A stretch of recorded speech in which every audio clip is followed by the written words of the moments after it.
There is a lot of talk to have about this with our party insiders. Greg McEachern is a former Liberal ministerial advisor.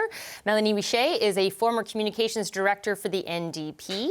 Fred Delory is a former Conservative campaign manager. And joining the panel for this big day is regular host of the show, David Cochrane. And David, we are going to start with you. Long-time listener, first-time caller? All right. I'm good. You were here with me at this table listening today to everything that happened. How do you think Canadians will respond to this move of dropping the reciprocal tariffs in terms of CUSMA-compliant goods? Yeah, like my vacation's going great. But look, what I'm understanding since we were on listening to the Prime Minister earlier today is that this kind of became a necessity because it was becoming an irritant in the bigger talks, in that there is a carve-out for Canadian exports to the U.S. that are compliant with CUSMA, but there wasn't the other way. The retaliatory tariffs were hitting sectors in the United States because they were designed to be surgical and targeted that were compliant with the trade agreement. And that was becoming an irritation with the United States.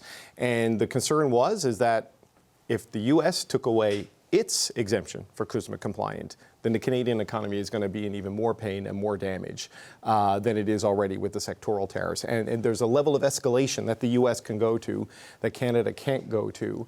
And, you know, it's become pretty clear that President Trump is not just using tariffs as a leverage position to get border security, to get defense spending.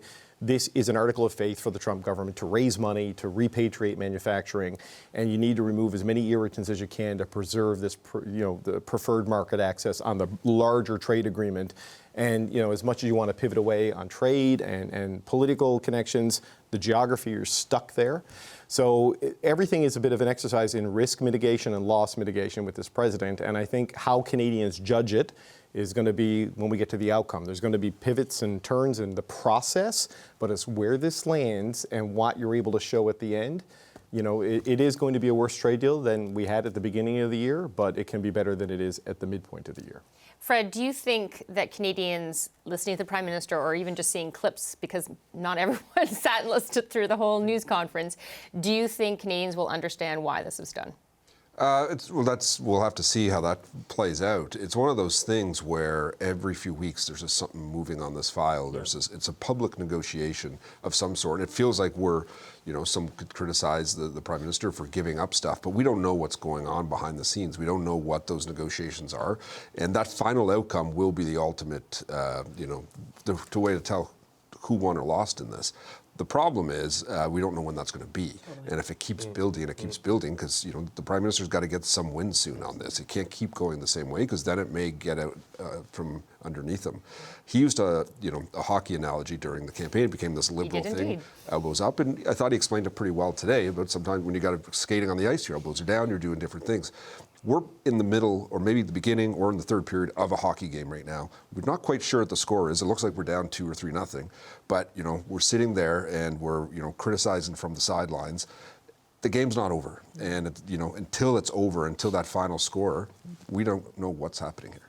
Greg, how patient do you think Canadians will be on this? I mean, everyone's saying he has some latitude. I don't think anyone expected a deal today, not once we blew past the August 1st deadline at least. How patient do you think Canadians will be? Well, cynically, you can't help but notice that Canadians were pretty much on side for addressing climate change on things like carbon pricing, carbon tax, until the economy, and inflation went crazy. So there comes a point where, the average person says enough is enough. I think right now, I watched the clip of the Conservative leader, and I noticed he was trying really hard to say, quote, unquote, because there's a lot of times where Conservative MPs are saying, Mark Carney said this, and then they play a clip, and he's not said anything close to what he's being described as saying. I keep asking myself, why do the Conservatives keep going there? And I think part of it is, if you look at, polling about Canadians that support Trump are undoubtedly a member of the Conservative Party. So that is perhaps the audience they want for those messages. But the rest of Canadians are watching the guy who we just saw with the red hat that said Trump is right about everything. This is the President of the United States who is talking about grass, he's wandering around the roof of the White House. For Conservatives to get Canadians on board to what the Conservatives believe, Canadians have to ignore everything else that they're seeing about Donald Trump. You know, Epstein files. He raided Bolton's house this morning. So, you know, you have to have a lot of ignoring of what this guy is like to deal with in order to believe Pierre Poilievre. Although there was expectation set Absolutely. up, right? And politics is about trying to meet those expectations. Totally. So how patient will Canadians be, even if they completely understand Right. the kind of administration Right. and president we're dealing with? Right. What do you think Canadians' patience is for seeing what they were promised during the election? I don't think it's very long, to be honest. I think, you know, folks were away for the summer. I think people are taking a break. They see him say every different thing every different week, and they're giving it a rest. But kids are going back to school. I think people are going to start paying a little bit more attention. Folks are supposed to be coming back to Ottawa in, 3 weeks now? I think that timeline is getting shorter and shorter. I think today works if we hear something soon. If we don't hear something soon, then it's we backed off the digital service tax, we backed off this, and we're still waiting for anything. I do think that there's some time to play there with, because I think, as everybody has said, people have empathy for the Prime Minister, that he's dealing with somebody that is so unpredictable. But unless you're able to show either that the removing of retaliatory tariffs is good for us, and it's good for us in these reasons, or you're able to show a deal or some sort of path to a deal with the president, I think folks are going to say, okay, well, you're backing off, you're backing off, you're backing off. How is this helping me? My friends who are working in steel are still losing their job. We're still hearing about, you know, businesses closing up shop and going to the U.S. because it's just too difficult. If you keep hearing those stories, I think the patience that people have will get shorter and shorter unless we start seeing something. Well, and that's the importance of keeping the CUSMA compliance carve-out, right? That you've got 85% of the exports that are still operating under the free trade agreement. You lose that, and that timeline shrinks.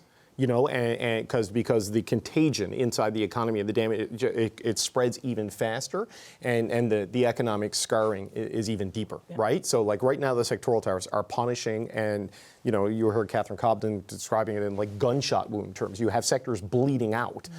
If it's spread to all the other sectors, it would be an absolute economic nightmare for the country as we're trying to navigate what is almost certainly going to be a diminished trading relationship with the U.S. at the end of this. But Fred, in terms of, let's say, steel and aluminum, but especially steel, which I think is perhaps the hardest hit right now, still waiting for some kind of relief.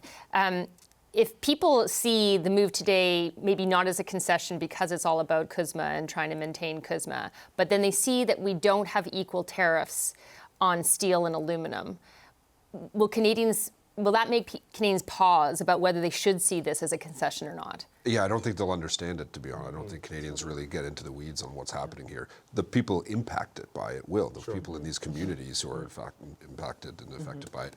I look at the riding of Algoma, big steel town. Doug Ford won that in this last Ontario election. The Ontario PCs have not won that riding before. And it was because the people there were very worried and wanted protection, and they felt he could help do that. So this is something, you know, he's out today. I think he's disappointed by some of the stuff we're seeing. And you're going to see different parts of the country impact in raising it up that way.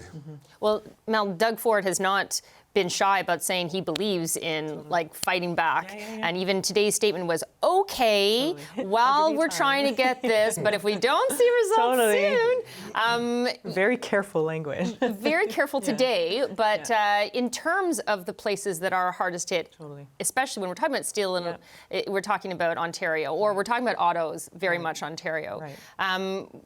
We're not just talking about an issue for Mark Carney. So in terms of other politicians who might be worried about this and yet have no say really in how we go forward, what should they be worried about? I think it's the communication and where this goes. You know, you talk about folks in Algoma. They're really worried. What does that look like? I just think of so many people in my universe who love bourbon have not had bourbon in so long. And you know, we're kind. Bit of a first world problem, but no, but you know what I mean? Like they are kind, but they will not do that. So many people in my family love going to the States. We're in the States, you know, however many times. They will not go. And that is because they refuse to, you know, say that this is okay. So I think in the what can politicians say or not say. I think it's communicating the why. I'm not going to pretend like I'm an expert on policy on whether we should or we shouldn't and how that's going to impact our country. But what I will say is, if you are not telling me here's the benefit of doing this and here's the benefit of not, then I'm just going to see you saying, okay, well, we're going to try this, we're going to back off and see if he'll be kind back, when he has at every opportunity showed us that he doesn't know what that is. So, if I'm at home and I'm talk to those folks who are going to the U.S., who are buying U.S. products and are going out of their way to change their habits so that they do find Canadian products, Canadian stores, et cetera, you got to make sure that you're communicating to those folks why you're doing this, because that to me is communication doesn't really work. And I would not be understanding why, I'm doing all these things to stand up for Canada, to make sure that I'm standing up for my neighbors, and this is what I'm seeing from the government. Greg, there is some concern that this is the kind of president that you give an inch, he'll take a mile, and he'll keep asking for miles after that, that there is no stopping the need for concession and appeasement. How does Mark Carney deal with that if it turns out that today's move does not get the results in some kind of time? Like, what is his messaging then if, okay, I've done all this because I thought I was the right guy for this, but we're still stuck where we are now? Yeah, it's really difficult in that, you're negotiating with somebody who, how many things have we been told that this is really about? Fentanyl? All the other, lists of things, and it's never really happened. But today we saw the president, and this is, I think probably, if I'm an advisor to Carney, I'm probably cringing and faint praise when the president says nice things about you. But at some point, whether true or not, it became a talking point about Justin Trudeau that part of the big problem with Trump was that Trump disliked him. And then at some point at the very beginning, though, the efforts, the Broadway diplomacy that they tried with Come From Away and working with Ivanka Trump, all these things, like the Trudeau people at the very beginning, they did do an honest college try to have a good relationship with him, and it goes awry. So the Carney people would absolutely know that. But there is something beyond, retaliatory tariffs in what Mel just talked about, where it's Canadians have the choice not to travel to the United States. And I'm following places like Buffalo and Las Vegas and Cape Cod, and you see the horrendous hit to the tourism industry that they're experiencing right now. That will take a while to fold through. In Alberta, even the Premier allowed American alcohol to be sold again. Albertans are passing. I saw a CBC Alberta story a couple of weeks ago where the numbers of, whether they can get Jack Daniels or not, they don't want to buy it if they can find something else. So Canadians are going to help along with this as far as they can. David, the Prime Minister has said he's learned a lot. We've all learned a lot as the situation evolves. In the beginning, the Trudeau government thought retaliatory tariffs was the right way to go because it's what we did last time. And it seemed to really, put the pressure on where it was needed, especially in those red states and that kind of thing. What more might we learn going forward that we aren't expecting? Sorry, did you get out your crystal ball for me? Yeah, exactly. What more might we learn that Mark Carney is going to have to deal with? Well, it's kind of to Greg's point. You go back to the beginning of the year, right, in the run-up to the Inauguration Day and the Liberation Day and Tariff Day 2 and Tariff Day 3 and Tariff Day 4. It was like, okay, he is doing this to get us to do something, right? And that's just not what it is, folks. Like, he, believes, the president does, in a trade policy of tariffs to generate revenue, because sort of the political agenda of the United States for the past decades has been to starve the beast, right? Cut income sources, cut taxes to the point that you can never have a big government. And now they have this massive out of control sort of deficit where they add like $1 trillion to the debt every 100 days. So they need money and they don't want to raise taxes on people. So they've essentially created a consumption tax in the form of tariffs. So the recognition is sinking into the world, as even an island filled with penguins and the European Union and Japan and Canada have all been hit with tariffs of some form, that this is here to stay. So when you pull back and you look at that global picture and you think about how do you solve this, it's like, well, can you solve this? Like, there is no threshold of appeasement that gets him to say no tariffs. So, like, we heard the Prime Minister say today that this is the reality they have to do. Like, that is being criticized by the opposition leader as, as the elbows down, as capitulation and concession. yes, or is it evolution? Like, what is it? Because, you know, you heard Pierre Poilievre say, I would have negotiated from a position of strength. I would have gone in and said to the president respectfully, I will take down my tariffs if you take down yours. I'm like, Canada's tried that. Europe's tried that. Every country on earth has tried that, and there are tariffs everywhere. He was asked this question. I've said this before. When Poilievre was asked about this, what would you say to how would you handle the president? He said, I would tell him to knock it off. I think that was kind of an example of where Canadians start to have some questions about whether or not this was the right person to face Donald Trump. Well, but like, I think a lot of the context has completely changed since the election, right? Like, you had the election, you had the Oval Office meeting, then you started conversations, and then you saw the global trade agenda, right? Like, where you just started hammering everybody. So it's not just a bilateral fight anymore. It is a much bigger thing that, you know, sort of the country that led the creation of the post-World War II global order on trade, security, and cooperation is now blowing it up. And, you know, everyone is kind of a victim in this because they have no control over it, and you cannot apply sort of rational analysis to it because it's completely unpredictable. Although the U.S. ambassador to Canada would say that the U.S. is a victim. This has been a persistent yes. Fred, what did you make of what Pierre Poilievre said today in terms of when he came out and reacted to the Prime Minister's move? It was interesting. He came out and talked about the Sovereignty Act that he wants to introduce in the fall, which he, you know, could have mentioned during C5. I think would have been a good time in the spring, given its similar messaging.